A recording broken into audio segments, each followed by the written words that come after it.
ياه. محتاج مساعدة؟ انت تعبان في حاجة؟ عندي رئه متليفه. عندك تليف في الرئة؟ طب انت واقف مستني ايه؟ حد يجيب لي وصله، مش قادر اقف. اي حد يديك وصلة مش قادر تقف. يلا يا شباب يلا يلا. العربية دي بتاعتك؟ العربيه دي بالايجار، هو ليه ايجار ثابت كل يوم، وانا ما بعد الايجار بقى اللي يطلع بتاعي يعني. هي عطلانة مالها؟ فيها بطارية واقفة؟ بطاريه خلاص، البطاريه ميته اصلا، عايز تتغير، باقي لسه فلوس المرور، وجات البطاريه كمان عملتها، وترمبه بنزين وكده. هو راجل من اسوان ويعني برضه ظروفه على قده قوي يعني. انت عندك الرئة تعبانة؟ عندي تليف في الرئه اليمين من ساعه الكورونا، لان انا قعدت بكورونا فتره طويله عالجها يعني. بس انت شكلك تعبان النهارده جامد.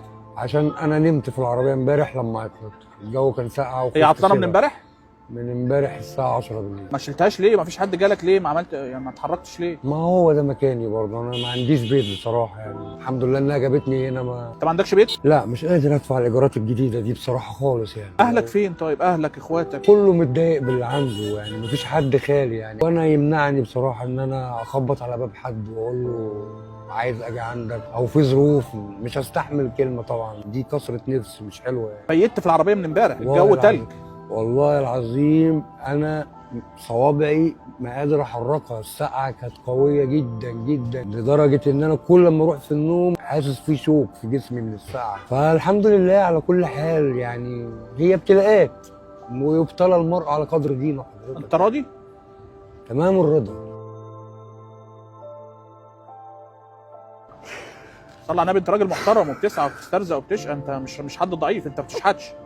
لا عمري ولا عمري مديت ايدي. انا ممكن جت عليا ظروف باليومين، ممكن رغيف عيش، عشان ما اقولش لحد ومحدش يحس بيا ومحدش يشعر بيا. هتيجي هيفتح باب، مش هيقفله ابدا. عايز لها فلوس كام عشان تتصلح؟ اقل بطاريه بياخدوا القديمه بيحسبوها ب 500 جنيه، وبيحسبوا الجديده ب 2500 جنيه. انت ماشي معاك كام في جيبك دلوقتي؟ 3 جنيه. 3 جنيه؟ واثق في ربنا؟ تمام الثقه. رغم الظروف اللي انت فيها دي؟ رغم اي شيء، المرض والسلفه وان مفيش بيت سيدنا رسول الله حجز في شعب ابي طالب 3 سنين ونص، كلوا ورق الشجر بالجوع، مصوا الطينه بالعطش، وضعوا الحجاره على بطونهم. فين انا من الناس دي؟ ولا حاجه. الراحه كما قال سيدنا علي بن ابي طالب للرجل: واحدى قدماي في الجنه. غير كده مفيش راحه. ولقد خلقنا الانسان في كبد. انا دلوقتي انقطعت بيا الاسباب، هعمل ايه طيب؟ هو من يجيب المضطر اذا دعاه. عندي سبب مش هيجيبني، انت لسه عندك السبب. انقطعت الاسباب، والله لو هيفتح الارض ويخرجها لي كده هيخرجها لي. اخوك ايمن مصطفى من مؤسسه حياه كريمه، دي هديه بسيطه من مؤسسه حياه كريمه. هديه ايه؟ فلوس يعني؟ شوفها. لا اله الا الله. اهو اللي انا قلته حصل. دول 30,000 جنيه.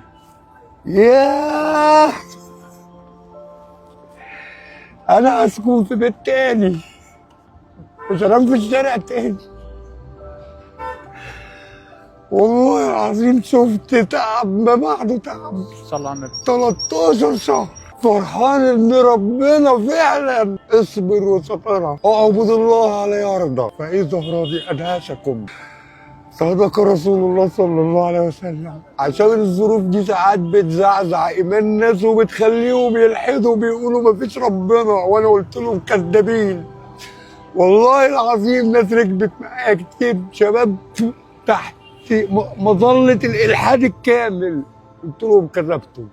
والله من شق هذا تكفل بلقمته، والله قلت لهم كده. لو انا ما صدقتش ده يبقى القرآن غلط. اهو كل يوم بقرأ ورقة واحدة بس، بقرأها بمعانيها. انا احدثه وهو يحدثني. في هم وقدرنا نشيله. ياه. ورسول الله ناس واقفة هنا بتفطر من المطعم ده والله، ولاقوني تعبان ولسه صاحي من النوم، فجايبين لي باقي الاكل. قلت لهم شكرا لحضراتكم، انا فاطر واكل. وانا فعلا من امبارح الساعه 1 الظهر قطعه بسبوسه من الكشك من عند ابو احمد. ده اللي انت اكلته من امبارح؟ من امبارح. الفلوس دي هتكفيك؟ لا، حتى لو ان انا انام على الارض. كفايه ان في 4 حيطان ساترين جتتي من الشارع ده. دي قمه السعاده. انا اذا ملك. والفرش مش مهم الفرش، هتنام على ايه؟ على اي حاجه، المهم نام. صلي على النبي. انا مش قد مفاجآت تاني بالله مفيش عليك. مفاجآت ولا حاجه، دي تانية من مؤسسه خلاص حياة انا كريمة. راضي بدول، والله العظيم اسمع راضي بس، بيه. دول 20,000 جنيه تانيين. ياه قسما بالله اللي ساقكم لهنا، انا بقالي ساعة واقف هنا، لقيت العربية الميكروباص دي واقفة كده، طلعت العربية وما قدرتش ازقها تاني، رحت واقف والراجل بتاعكم سألني مالك، قلت له 1 2 3. يعني لا فيها اتفاق ولا فيها رياء ولا فيها انفاق، والله خالصة رب العالمين. من أقاموا على هذه المؤسسة لا يصيب الفردوس الأعلى بأمرك يا رب، وشاهد لهم وزعيم بهم يوم القيامة أنهم لم يتفقوا معي على شيء. قضي الأمر. ما تنساش دايما تقول الحمد لله، احنا مجرد سبب في توصيل المساعدة للأبطال دول، ودي واحدة من مبادرات حياة كريمة اللي انت ممكن تبقى جزء منها.